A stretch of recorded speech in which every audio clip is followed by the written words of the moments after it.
안녕하세요. 소통하는 직장인 박범준의 따뜻한 일상 그리고 독서 시작하겠습니다. 오늘도 여러분들과 함께 이 책, 부의 추월차선 완결판 언스크립티드, 이 책에 대해서 한번 얘기를 해보겠습니다. 오늘 여러분들과 하고 싶은 이야기는 두 가지입니다. 두 가지인데 주제가 뭐냐면 첫 번째는 현재의 삶에 대해서 열받으라, 그리고 열받고 얻는 5가지 자유에 대해서 얘기를 드릴 거고요. 두 번째는 과정이 중요하다, 과정 중시의 원칙에 대해서 얘기를 드리도록 하겠습니다. 본격적으로 영상을 들어가기 전에 좋아요 그리고 구독 꼭 부탁드리겠습니다. 현재의 삶에 대해서 열받으라 라는 내용에 대해서 말씀을 좀 드려볼게요. 책에서는 이렇게 얘기하고 있습니다. 각본에서 탈출한 삶, 열받으라. 현재의 삶에 대해서 그대로 안주하지 말고 뭔가 열받아야 된다라고 표현을 하고 있는데요. 한번 읽어보겠습니다. 열받고 얻는 5가지 자유에 대해서 얘기를 하고 있습니다. 우선 5가지 자유가 뭔지 말씀을 드릴게요. 첫 번째는 일로부터의 자유, 두 번째는 결핍과 경제적 공궁으로부터의 자유, 세 번째는 하이퍼 리얼리티의 영향으로부터의 자유, 네 번째는 헛된 희망과 예속으로부터의 자유, 5번째는 평범하고 일상적인 것으로부터의 자유, 이렇게 되어 있습니다. 제가 첫 번째부터 5번째까지 이것들이 과연 뭘 의미하는지 여러분들과 함께 읽어보고 진행을 해볼게요. 우선 일로부터의 자유에 대해서 말씀을 드려보겠습니다. 저자는 책에서 이런 식으로 얘기를 하고 있습니다. 나는 일주일 내내 단 하루도 일할 필요가 없다. 억지로 아침잠을 깰 필요도 없다. 이론적으로 나는 35이라는 이른 나이에 은퇴한 셈이다 라고 얘기를 하고 있습니다. 그럼에도 내게는 매일이 월급날이다 라고 얘기를 하고 있습니다. 어떤 방식으로 소득이 들어오는지에 대해서 얘기를 하고 있지는 않지만은 현재 본인의 라이프 스타일이 이러한 방식으로 흘러가고 있다라고 얘기를 하고 있습니다. 매일이 주말이고 매일이 온전히 내 시간이다, 내 것이다 라고 얘기를 하고 있네요. 그리고 두 번째는 결핍과 경제적 공궁으로부터의 자유라고 얘기를 하고 있습니다. 본인은 애리조나에 있는 파운튼 힐즈라는 곳에 아주 비싼 고급 주택을 가지고 있는데 그 집에는 모기지가 없다, 주택담보대출이 없다라고 얘기를 하고 있고요. 거기에 월세도 내지 않고 있고 모기지 상환도 필요 없고 이자도 안 내고 있다라고 얘기를 하고 있습니다. 세 번째, 하이퍼 리얼리티의 영향으로부터의 자유라고 표현을 하고 있는데 여기서 얘기하는 하이퍼 리얼리티라는 내용은 이 책에서 소개를 약간 하고 있는데 간단히 말씀드리면 가상의 현실 같은 걸 얘기를 하는 겁니다. 예를 들면 SNS에서 내가 산 아이템, 비디오 게임을 통해 가지고 내가 산 아이템과 의상들이 실제로 자기의 삶인 줄 알고 착각하고 있는 것. 그러니까 언론이나 대중매체에서 얘기하는 소비주의에 현혹되어 있는 상황을 하이퍼 리얼리티라고 얘기를 하고 있고, 물론 좋은 것은 아니겠죠. 저자는 이렇게 얘기를 하고 있습니다. 나는 소비주의의 속임수에 놀아나지 않았다. 그리고 내 자유를 날려보내지 않았다라고 얘기를 하고 있고요. 최신 아이폰에 매료되어 가지고 산지 1년밖에 안 되는 핸드폰을 바꾸지 않았다라고 얘기를 했고, 본인은 각본화된 자질구레한 일들의 영향을 받지 않음을 뜻한대요. 왜냐하면 대중문화, 연예인 숭상, 그리고 프로 운동선수들은 내가 살고 있는 인생의 경쟁 상대가 되지 않기 때문이라고 얘기를 하고 있습니다.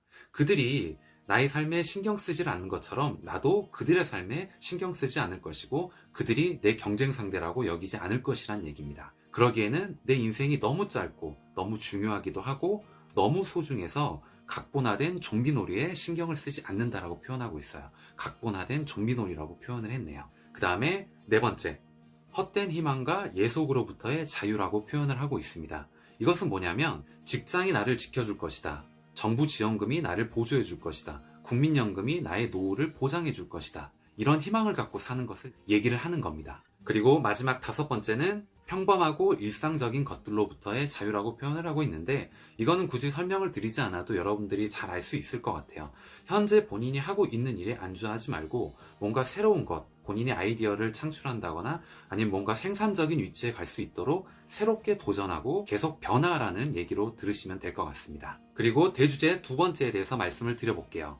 과정 중시의 원칙에 대해서 말씀을 드릴 건데 저자는 어떤 한 예시, 그러니까 기업가 지망생과 본인의 대화를 예시로 들어가지고 성공에는 왕도는 없다, 지름길은 없다 라는 얘기를 하고 있고, 본인이 어떤 강의를 하거나 뭔가를 알려주려고 할 때 기업가 지망생들은 과정에 대해서 묻는 것이 아니고 물고기를 잡는 법에 대해서 알려고 하는 것이 아니고 결과가 어떻게 되는지 물고기를 나한테 갖다 바쳐라 라는 식으로 얘기한다라는 부분에 대해서 굉장히 안타깝고 답답하다라는 심정을 가지고 이 예시를 제시하고 있는데, 제가 한번 읽어보도록 하겠습니다. 성공하는 자는 과정을 중시하고 대부분의 군중은 결과를 중시한다라고 얘기를 하고 있고, 성공하는 자는 1%, 그러니까 과정을 중시하는 사람은 1%라고 얘기를 하고 있고, 대부분의 군중, 결과를 중시하는 사람들은 99%라고 이렇게 극단적으로 얘기를 하고 있기는 합니다. 한번 읽어볼게요. 그리고 편의를 위해서 제가 기업가 지망생은 그냥 A군이라고 얘기를 하겠습니다. A군이 이렇게 얘기해요. 강 건너 아름답게 피는 저 장미를 갖고 싶습니다. 내가 강을 건널 수 있도록 도와주시겠습니까? 라고 물어봐요. MJ 드마코가 이렇게 얘기하죠. 그럼요. 그런데 저 강을 건너는 법을 배우기란 쉽지 않습니다. 그리고 시간도 오래 걸려요. A가 배운다고요? 그냥 저에게 저 장미를 가져다 줄 수는 없나요? MJ가 뭐라고요? 라고 되물어요. A가 당신은 이미 저 강을 건너보았잖아요. 그냥 제게 당신의 그 큰 배를 주세요. 아니, 그것보다는 저 장미를 그냥 제게 갖다 주시면 되잖아요. 라고 얘기를 해요. MJ가 물고기를 주기보다는 물고기를 잡는 법을 가르치라는 말을 들어본 적이 없나요? 라고 되물어요. A가 물고기 잡는 법요? 강 건너는 법이라고요? 전 그런 데는 관심이 전혀 없습니다. 저희 초점은 오직 저쪽에 있는 저 장미예요. 결과예요. 라고 얘기를 하고 있는 거죠. 인스타그램에서 사람들은 자신의 장미를 매우 사랑하고 있어요. 그래서 나도 저 장미를 갖고 싶습니다. 그것도 빨리. 어떤 전문가 웹세미나에 들어야 할, 정확히 무엇을 해야 할지 알려주시면 안 될까요? 라고 물어봐요. MJ가 에휴 하고 한숨을 쉬죠. 저 장미를 원하신다면 직접 강을 건너는 법을 배워야 합니다. 지름길이란 건 없어요. 강을 건너는 법에 대한 청사진을 제시해 줄 수는 있지만은 망치, 나무, 못, 각종 기타 도구들이 모두 필요할 겁니다. 그래야만 스스로 강을 건너기 위한 배를 만들 수도 있잖아요. 이런 도구들을 찾고 그 사용법을 익히는 데 시간이 좀 걸릴지도 모르겠지만 제 말을 믿으세요. 일단 강을 건너고 보면 그 장미는 믿을 수 없을 만큼 아름다울 것입니다. 그러니까 노력의 가치를 느끼게 된다는 얘기인 것 같습니다. 노력한 보람을 느낄 거예요. 라고 설명을 해주죠. 그랬더니 A가 이렇게 얘기를 해요. 그건 전혀 재밌거나 쉬워 보이지 않는데요? 그런 것에는 아무런 열정을 저는 느낄 수가 없네요. 나는 내가 사랑하는 것을 합니다. 내가 먹고 있는 이 아이스크림 어떻습니까? 나는 그것을 사랑하고 그것에 대한 열정은 있어요. 아이스크림으로 제 배를 채우는 게 저 장미를 얻는 데 도움이 될까요? 라고 물어봐요. 여러분들이 이 이야기 들으면서 뭔가 좀 이상하시죠? 이 A가 드디어 점점 이야기 주제에서 벗어난 얘기를 하기 시작하는 거예요. 핀트에 어긋나는 얘기들을 하기 시작하는 거죠. 본인이 원하는 것을 얻지 못했기 때문에 점점 횡설수설하는 겁니다. 본인이 뭘 원하는지, 무엇을 갖고 싶은지 전혀 알지 못하고 지금 하는 대화예요. MJ가 이렇게 대답합니다. 그 아이스크림이 저 장미, 그리고 또 당신이 저 장미를 얻는데 방해가 되는 저 강과 무슨 관련이 있죠? 본인도 조금 의심이 드는 거죠. 이 사람이 무슨 얘기를 하는 거지 갑자기? 이런 겁니다. 그랬더니 A가 이렇게 대답을 해요. 하고 망설이죠. 하지만 제가 이 아이스크림을 사랑하거든요. 끝까지 횡설수설하고 핀트에 어긋난, 핀트에서 벗어난 얘기를 하고 있죠. 그러니까 MJ가 미간을 찡그리면서 이렇게 책에서는 표시를 하고 있네요. 미간을 찡그린다. 내가 지금 한 말들을 듣기나 한 거요? 라고 되물어요. 그러니까 기업가 지망생이 아이스크림 한참 이렇게 딱 바라보다가 아이스크림에 얼굴을 이렇게 파묻는다라고 얘기를 하고 있고, 그러니까 당신의 배를 줄 수 있다는 거예요? 없다는 거예요? 라고 하고 이 대화 예시를 끝내거든요. 여러분들은 어떻게 생각하세요? 지금 이 두 사람의 대화를 듣고 나서 어떤 생각을 하셨나요? 따라서 그만큼 과정이 굉장히 중요하다는 걸 MJ 드마코는 얘기를 하고 있고, 과정 중시의 원칙, 이 부분에 대해서도 한번 여러분들과 얘기를 한번 해볼게요. 지금 이 MJ 드마코는 본인의 첫 책, 그러니까 부의 추월차선이라는 책인데, 그 책은 제가 이쪽에 이미지로 한번 올려드릴게요. 이 부의 추월차선을 쓰는데 꼬박 3년이 걸렸다라고 얘기를 하고 있습니다. 이 책도 마찬가지로 거의 3년에 걸쳐 쓰고 있대요. 요 책이요. 요 책. 비슷한 책이라고 여러분들이 생각하실 수도 있겠지만 이 책을 쓰는데도 꼬박 3년이라는 시간이 걸렸다라고 얘기를 하고 있습니다. 굉장히 힘들고 고되고 지지부진한 시간들을 많이 겪었겠죠. 하지만 이렇게 힘들 때마다 MJ 드마코는 스스로에게 이렇게 되뇌었대요. 애초에 쉬었다면 노력할 가치가 있겠어? 라고 말하면서 스스로에게 확신을 다시 불어넣으면서 열심히 다시 몰입했다라고 얘기를 하고 있습니다. 과정 중시를 향해 나아가는 데는 9가지의 원칙이, 9가지의 단계가 있다라고 얘기를 하고 있는데, 이 부분에 대해서도 여러분들께 한번 얘기를 드려볼게요. 우선 첫 번째부터 9번째까지 쭉 한번 말씀을 드려볼게요. 여러분들께서 얼마나 마음에 와 닿으시는지 한번 들으시면서 생각하시면 좋을 것 같아요. 첫 번째는 지적 인식입니다. 제가 우선 쭉 말씀드린 다음에 세부 설명을 드릴게요. 첫 번째는 지적 인식, 그리고 두 번째는 기대치 수정 및 난이도 조정이라고 얘기를 하고 있고요. 세 번째는 변화 목표의 결정 및 시각화라고 얘기를 하고 있고, 네 번째는 목표의 정량화를 얘기하고 있고, 다섯 번째는 목표의 세분화, 여섯 번째는 위협의 파악, 일곱 번째는 올바른 전투지의 파악, 불편을 이용한 나쁜 습관 제거라고 얘기를 하고 있고요. 아홉 번째 마지막은 반향이 올 때까지 행동하라 라고 얘기를 하고 있습니다. 한번 설명을 해볼게요. 첫 번째, 지적 인식에 대해서 설명을 해볼게요.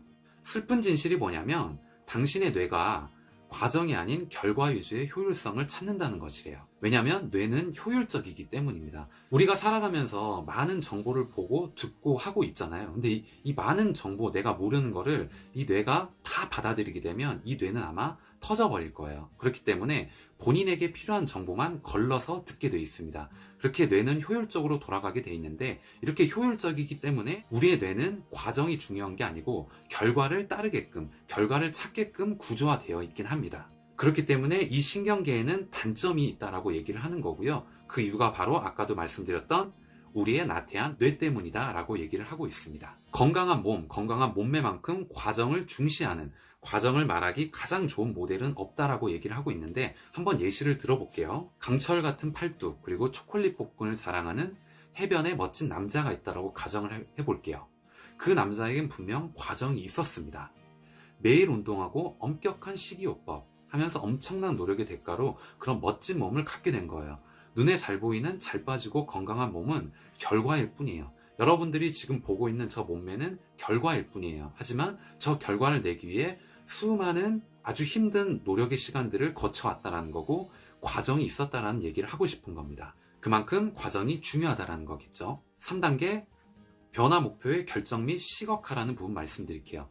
제가 목표를 설정하는 데 있어서 시각화라는 부분, 이미지화라는 부분은 굉장히 중요하다라고 개인적으로 생각을 하고 있고, 이 책뿐만이 아니고 다른 자기계발서나 부자들의 원칙, 부자가 되는 방법에 대해서 쓴 책들을 보다 보면은 이런 부분에 대해서 공통적으로 얘기를 하고 있는 거를 여러분들이 발견할 수 있을 겁니다. 이미지화와 시각화가 얼마나 중요한지 여기서 예시를 들고 있는데, 예를 들자면 이런 겁니다. 지금으로부터 1년 후에 송년회 자리에 정말 자신이 너무나 멋진 모습으로, 너무나 멋진 몸매로 그 자리를 즐기고 있는 거를 직접 상상을 해보고 시뮬레이션을 해보라는 거거든요. 모든 것이 좋은 방향으로 바뀐 한 해를 뒤돌아보면서 자축을 하는 자신의 모습을 상상해보라 라고 얘기를 하고 있습니다. 왜냐하면 그 힘이 굉장히 강하기 때문이죠. 그리고 1년 후에 그 자리에서 정확히 어떤 모습으로 내가 어떤 감정을 느끼고 싶은지 생각해보라라고 얘기를 하고 있습니다. 이것이 바로 시각화, 이미지화입니다. 그 다음에 네 번째, 목표의 정량화에 대해서 얘기를 하고 있습니다.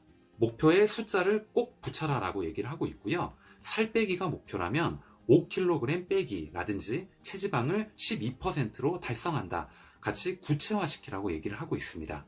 이렇게 목표에 숫자를 입히는 행위는 굉장히 중요하다라고 얘기를 하고 있고, 애매한 진술문은 목표 달성 수준을 측정할 수 없기 때문이라고 얘기를 하고 있어요. 그러니까 나는 이번 년에 살을 뺀다, 이번 년에 다이어트를 한다, 이번 년에 날씬해진다, 이런 식으로 애매한 목표를 세우지 말라는 겁니다. 나는 몇 월 며칠까지 몇 킬로그램이 된다, 몇 킬로그램이 나간다, 이런 식으로 명확히 수치화해서 구체화시키라는 얘기입니다.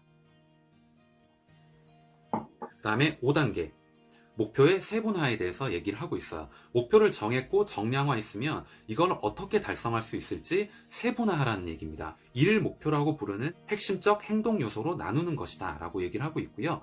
무엇을 매일 꾸준히 실천하면 목표 지점에 도달할 수 있을까? 예를 들어 당신의 목표가 장편 소설을 집필하는 것이라면 이런 게 될 수 있겠죠. 나는 하루에 2시간씩 글을 쓴다, 아니면 20페이지씩 열심히 내용을 채워간다, 이런 정도의 예시가 될 수 있겠네요. 또 다른 예시를 한번 들어볼게요. 만약 당신의 목표가 체지방을 12%로 낮추는 것이다 라고 한다면 당신의 일일 목표는 매일 운동하고, 매일 운동하거나 아니면 하루에 2000칼로리 이상 먹지 않는 것. 이런 식으로 세분화해서 매일매일 내가 뭘 해야 될지 세분화하라는 겁니다. 그 다음에 8번째로 넘어가 볼게요. 8번째는 불편한 이용한 나쁜 습관의 제거. 그러니까 본인들은 자기도 모르는 사이에 나쁜 습관들을 조금씩 하고 있는데 이런 나쁜 습관을 없애고 좋은 습관으로 점점 바꿔나가라. 탈바꿈시켜라 라고 얘기를 하고 있는 거라고 보시면 될 것 같습니다. 만약에 비디오 게임이나 컴퓨터 게임에 중독되어 있는 사람이라면 요새는 스마트폰이나 이런 게임을 많이 하게 되고 그 다음에 컴퓨터 앞에서 많은 시간을 보내는 사람들이 많잖아요.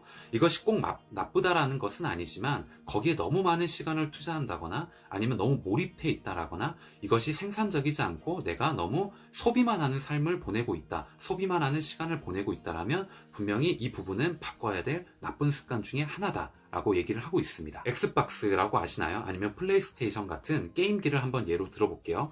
그 게임기를 포장해가지고 팔아버리라고 얘기를 하고 있습니다. 굉장히 단호하게 얘기를 하고 있죠. 아니면 창고에 던져 넣어버려라 라고 얘기를 하고 있습니다. 이제 게임을 하고 싶을 때면 창고를 비집고 들어가서 먼지 낀 구석으로 들어가 이 상자에서 이 게임기를 꺼낸 다음에 연결해야만 할 것이다 라고 얘기를 하고 있어요. 그러니까 이런 불편함을 이용해서 나쁜 습관을 점점 조금씩 제거해 나가라라는 형식으로 얘기를 하고 있습니다. 그 다음에 마지막 9단계는 뭐냐면 반향이 올 때까지 행동하라. 이 얘기는 뭐냐면 결과치가 나올 때까지 가시적으로 눈에 뭔가가 보일 때까지 계속적으로 이 행동을 반복하라 라고 얘기를 하고 있는 겁니다. 과정 중심의 마지막 단계는 행동을 습관으로 굳히는 것이다 라고 얘기를 하고 있네요. 자, 오늘은 여러분들과 두 가지에 대해서 얘기를 나눠봤습니다. 첫 번째는 현재의 삶에 대해서 열받아라. 열받고 얻는 5가지 자유에 대해서 말씀을 드렸고요. 그리고 두 번째는 결과 중시의 삶이 아닌 과정 중시의 삶을 살아라. 과정 중시의 원칙에 대해서, 과정이 얼마나 중요한지에 대해서 여러분들과 말씀을 드렸고, 이렇게 살기 위해서 어떤 방식으로 단계를 밟으면 되는지 9단계에 대해서 얘기를 드려봤습니다. 오늘 영상은 여기까지고요. 제가 책을 조금 더 읽어본 다음에 더 좋은 내용, 더 좋은 컨텐츠를 가지고 오늘과 같이 여러분들과 이야기를 나누는 시간 가져보도록 하겠습니다. 오늘 제 영상이 조금이라도 여러분들께 도움이 되셨다면 좋아요 그리고 구독 꼭 부탁드리겠습니다. 오늘 영상은 여기까지 하겠습니다. 감사합니다.